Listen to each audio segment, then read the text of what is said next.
సూర్యాపేటలో ఎన్నికలప్పుడు జగదీశ్వర్ రెడ్డి అన్ని కుల సంఘాలకు భూములు ఇచ్చారు. అది బ్రాహ్మణుల కానించి రెడ్డిల కానించి మోస్ట్ బ్యాక్వర్డ్ క్లాసుల కానించి సంచార జాతుల వరకు అందరికీ కూడా కుల సంఘాలకు కుల భవన్లు అనేటటువంటి ఇచ్చుకుంటూ వచ్చిండు. మరి కుల సంఘాలకు ఆ ఎన్నికల వేళ ఇచ్చి మరి ఈరోజు వాళ్ళకి ఎందుకు కట్టడాలు కట్టడం లేదు? అన్నిటికీ ఇచ్చినటువంటిది మంచిదే. ఎందుకంటే ప్రతి కులంలో కూడా ఆర్థికంగా వెనకబాటుతనంతో ఉన్నటువంటి వాళ్ళు ఉన్నారు.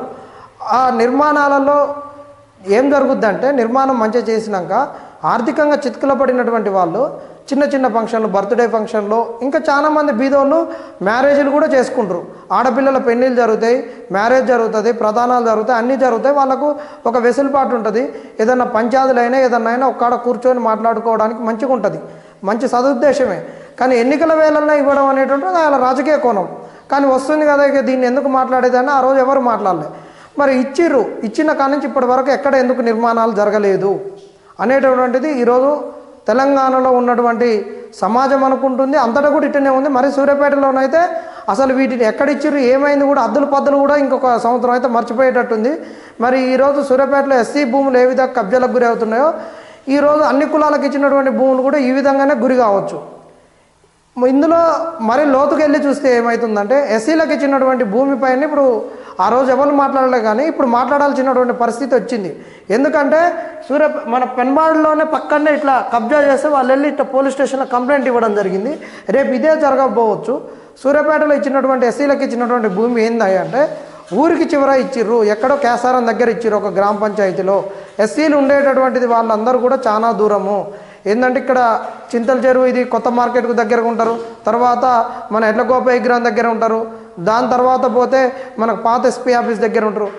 ఇంత దూరంగా ఉన్నటువంటి ఎవడన్నా అక్కడికి పోయి ఫంక్షన్ చేసుకోవడానికో, పంచాయతీలు చేసుకోవడానికో, ఇంకేదో చేసుకోవడానికి అక్కడ వీలవుతుందా? అంత దూరంగా ఎందుకు ఇచ్చిర్రు? ఎలా వైశ్యులకు ఇచ్చినటువంటిది అయితేనేమో ఎస్పీ ఆఫీస్ దగ్గర కోట్లలో ఉండేది ఇచ్చిర్రు. ఇక్కడ మరి రెడ్డి సోదరులకు ఇచ్చిందేమో కలెక్టరేట్ దగ్గర ఇచ్చిర్రు, కోట్లలో ఉండేటటువంటివి. మరి వీళ్ళకి తీసుకుపోయి మళ్ళీ ఎక్కడ ఇచ్చిర్రు అంటే గతంలో ఎప్పుడో ఎస్సీలకు ఇల్లు కట్టుకోవడానికి ఇచ్చినటువంటి భూములు, ఆ భూములలోనే మళ్ళీ తీసుకుపోయి ఇచ్చారు. జగదీశ్వర్ రెడ్డి ఆడ భూమి పూజ చేసేటప్పుడు అక్కడ పోయి అక్కడ భూమి పూజ జరిగేటప్పుడు అక్కడ ఉన్నటువంటి ఒక మహిళ, ఇది గతంలో మాకు ఎస్సీలకు ఇచ్చిన భూమే, మళ్ళీ జగదీశ్వర్ రెడ్డి వచ్చి మళ్ళీ దీన్ని ఎట్లు ఇస్తాడు అని నిలదీసినటువంటి సందర్భం ఆ రోజు. దాన్ని బయటికి రానియలేదు ఎన్నికలప్పుడు. ఎందుకంటే ఎస్సీ నాయకులు అందరూ ఉన్నారు కదా, వాళ్ళందరూ అమ్మో జగదీశ్వర్ రెడ్డి ఇస్తున్నాడు, మళ్ళీ జగదీశ్వర్ రెడ్డి ఓడిపోతే ఎట్లా అని ఆ పార్టీలో ఉన్నటువంటి నాయకులు ఆ రోజు మీడియానన్నింటినీ కూడా గొంతులు నొక్కారు. మరి వీళ్ళకు ఆల్రెడీ ఇచ్చిన ల్యాండ్ని ఎందుకు అలకేట్ చేసిర్రు? ఒక జీవోలు పట్టుకొచ్చారు. ఎస్సీలకు ఇచ్చిన ల్యాండ్ 30 ఏళ్ళ నుంచి అక్కడ ఏ నిర్మాణాలు జరగకుంటే దాన్ని ప్రభుత్వం తీసుకొని ప్రభుత్వ భూమిగా ప్రకటించుకోవచ్చని అట్లా పెట్టుకొని ఇప్పుడు అన్నిటినీ వాళ్ళు వాడుకుంటున్నారు ప్రభుత్వం. అట్లా తీసుకొని ఇచ్చారు. మరి వీళ్ళకి అందరికి ఇచ్చిన దాంట్లో మంచి కోట్లలో విలువలు ఉన్నాయి, ఇచ్చారు. సరే పోనీ ఇచ్చిర్రు, ఏదో అయిపోయింది. మరి ఇంతవరకు ఎందుకు నిర్మాణాలు జరగట్లేదు? మరి జగదీశ్వర్ రెడ్డి గారు ఎమ్మెల్యే ఉన్నారు, ఆయన ఎందుకు మాట్లాడడం లేదు? మరి ఇక్కడ ఉన్నటువంటి కాంగ్రెస్ నాయకులు, మరి దామోదర్ రెడ్డి గారు అయితేంది, పటేల్ రమేష్ రెడ్డి అయితేంది, మరి వీళ్ళందరూ ఎందుకు అడగట్లేదు? మరి ఇక్కడ ఈ సూర్యాపేట జిల్లా నుంచి అయినటువంటి ఒక మంత్రి మన ఉత్తమ్ గారు ఎందుకు మాట్లాడడం లేదు? ఉత్తమ్ గారు ఖచ్చితంగా మాట్లాడాలి. ఈ భూములకు అన్నిటికి కూడా మీరు ఇక్కడ కన్స్ట్రక్షన్ జరిగేటటువంటి నిర్మాణాలకు మీరు పూనుకోవాలి.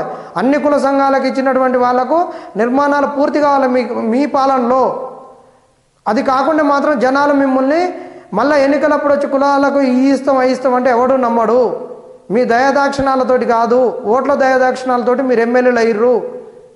ఎస్సీ మిత్రులారా, ఇప్పుడైనా మీరు మాట్లాడండి. ఇప్పుడు ఆ నిర్మాణానికి ఏదో డబ్బులు ఇస్తాడు ఎమ్మటే అయిపోతుందని చెప్పారు కదా, మరి ఇప్పుడు జగదీశ్వర్ రెడ్డిని కానీ కాంగ్రెస్ నాయకులను కానీ మీరు ఎందుకు నిలదీయడం లేదు? మళ్ళీ అంబేద్కర్ జయంతి వచ్చినప్పుడు అందరు ఓ అంటారు. అసలు ఎంత దరిద్రం అంటే ఇక్కడ ఉన్నటువంటి నాయకులు, సూర్యాపేటలో ఉన్న నాయకులే వీళ్ళే జాతీయ నాయకులు అవుతారు, వీళ్ళే రాష్ట్ర నాయకులు అవుతారు, అన్నీ అవుతారు. సూర్యాపేటలో ఉన్నటువంటి ఒక మాల దాంట్లోనే బోలెడు సంఘాలు ఉన్నాయి, మాల దాంట్లో చాలా సంఘాలు ఉన్నాయి. వీళ్ళు కొట్టుకొని వస్తారు. ఇక్కడ మనకు అంబేద్కర్ బొమ్మ ఏదైతే మార్కెట్ పాత మార్కెట్ కాడ ఉందో ఆ బొమ్మ దగ్గర అసలు కనీసం ఒక సెక్యూరిటీ లేదు, దాని చుట్టూ ఒక కంపౌండ్ వాల్ లేదు, ఏది లేదు. అంత మంచి ఆడ చాలా ల్యాండ్ వెళ్తుంది. ఆ ల్యాండ్ దగ్గర ఏ నిర్మాణం జరగలేదు. ఒక ఎస్సీ మహిళని ఒక చైర్మన్ ఉన్నది, మరి ఆమె ఏం చేసింది? మళ్ళీ వాళ్ళ క్యాంప్ ఆఫీస్ కూడా అంత దగ్గరనే. ఏం నిర్మాణాలు చేసిర్రు? ఏమన్నంటే ఓ జగదీష్ అన్న మమ్మల్ని ఒక ఎస్సీ మహిళని చేసిర్రు అని మాట్లాడతారు. మరి ఎస్సీ మహిళ ఉండి మరి అంబేద్కర్ గారు నేను అంబేద్కర్ గారు లేకుంటే నువ్వు ఎస్సీ కాన్స్టిట్యున్సీలో ఉన్నా గెలిచింది. ఆ రోజు ఉన్నటువంటి రాజకీయ కోణంలో ఆ రోజు ఒక వైశ్యుడు, ఇంకొక మాలాయన, డబ్బులున్నోళ్ళు, ఇంకొకళ్ళు వాళ్ళ కోట్లకు అధిపతులు నా మాట నెగ్గనియరు, సెకండ్ క్యాడర్కి వెళ్తారు, నన్నే ఎమ్మెల్యే పక్కన పడేసి వీళ్ళు ఎమ్మెల్యేలు అవుతారనే ఒక ఉద్దేశంతో ఆ రోజు మీకు ఇచ్చిర్రు, మంచిదే, స్వాగతించినాం. కానీ మరి మీరుండి ఏం చేసిర్రు? మీ ఆఫీస్ ముంగడి నుంచే పోతుంది కదా. మనం మీ బర్త్డేకి కూడా ఫ్లెక్స్ ఎక్కడనే కట్టిర్రు. ఇంకొక 15 రోజులు ఈ నెల అయితే అయిపోతారు. ఇప్పటికైనా మీరు ఖచ్చితంగా అక్కడ నిర్మాణం జరగడానికి మీరు బిల్ పాస్ చేయరు. ఎవడొద్దు అంటాడు? నీ కౌన్సిల్లో పెడితే మీరు బిల్లు పెట్టాలి, బిల్లును పాస్ చేయించాలి. ఆడ ₹1,00,00,000 శాంక్షన్, ఒక 50 లక్షల నుంచి ₹1,00,00,000 శాంక్షన్ చేయించు. విగ్రహాన్ని పెద్దగా పెట్టియాలి. ఆడున్న విగ్రహాన్ని మార్చేసి ఒక మంచిగా పీఠాన్ని కనీసం ఒక 20 ఫీట్లో, ఒక 30 ఫీట్ల హైట్లో పెట్టేసి దాని చుట్టూ రైలింగ్ చేసేసి మంచి నిర్మాణంగా ఉండేటటువంటి ఒక బిల్డింగ్ కింద ఉండాలి, పైన విగ్రహం ఉండాలి. ఏదైనా అక్కడ ఫంక్షన్ ఏదైనా జరిగినా, అంబేద్కర్ జయంతి జరుపుకున్నా, అక్కడ ఏదైనా మాట్లాడుకోవడానికైనా కింద రూమ్లో అందరూ మాట్లాడుకుంటారు, పైన విగ్రహం ఉంటుంది. ఆ దిశగా ఎందుకు చేయలేదు? అంటే అంబేద్కర్ అందరు రాజకీయానికి వాడుకుంటారు కదా. మరి ఇప్పుడు ఎందుకు చేయరు? ఇలాంటి వాటికాడికి ఎవరు రారు. ఇలాంటివి మాట్లాడితే మాత్రం ఇక అందరు మా మీదకి వస్తారు. ఉన్నట్టే అంటున్నాం. ఇక్కడ అంబేద్కర్ను దళితులు వాడుకుంటున్నారు, అన్ని కులాల వాళ్ళు వాడుకుంటున్నారు. అంబేద్కర్ ఏమన్నా ఒక్కరికి దళితులకు ఎట్లా సొత్తు అవుతాడా? దళితులకు ఎందుకు మీరు కట్టేసి పెడతారు అంబేద్కర్ గారిని? ఇలా అంబేద్కర్ గారు రాసిన రాజ్యాంగం ఓన్లీ దళితులకు ఉందా? అంబేద్కర్ గారు మహిళలకు పెట్టిన బిల్లు ఓన్లీ మహిళలకు ఉందా? హిందూ కోడ్ బిల్లు అనేటువంటి ఓన్లీ దళితులకు ఇచ్చిర్రా? బీసీలకు రిజర్వేషన్ ఇవ్వాలి. ఇలా ఆ రోజు వెనకబడిన వర్గాల గురించి, అగ్రకులాలలో ఉన్న వాళ్ళ గురించి అంబేద్కర్ మాట్లాడలేదా? ఈ దళితులు అంబేద్కర్ గారిని దళితులకు కట్టేస్తున్నారు. అంబేద్కర్ గారి జయంతికి అందరు రావాలి. ఈ అందరి వారినిగా అంబేద్కర్ని చేయాలి. ఈ ఉన్నటువంటి ఈ సమస్యను ఖచ్చితంగా అందరూ సాల్వ్ చేసే దిశగా ఉండాలి. మీరు దళితులము అని చెప్పేసి దళితుల జెండాలు వేసుకొని ఈ అంబేద్కర్ గారిని ఓన్లీ దళితులకు మీరు చేసే కార్యక్రమం చేయడం అనేటువంటిది ఇది హేయమైన చర్య. ఇది నన్ను తిట్టినా కానీ, ఒరే నాయన నువ్వు అంటున్నావు మేము ఏం చేయట్లేదు అంటారు.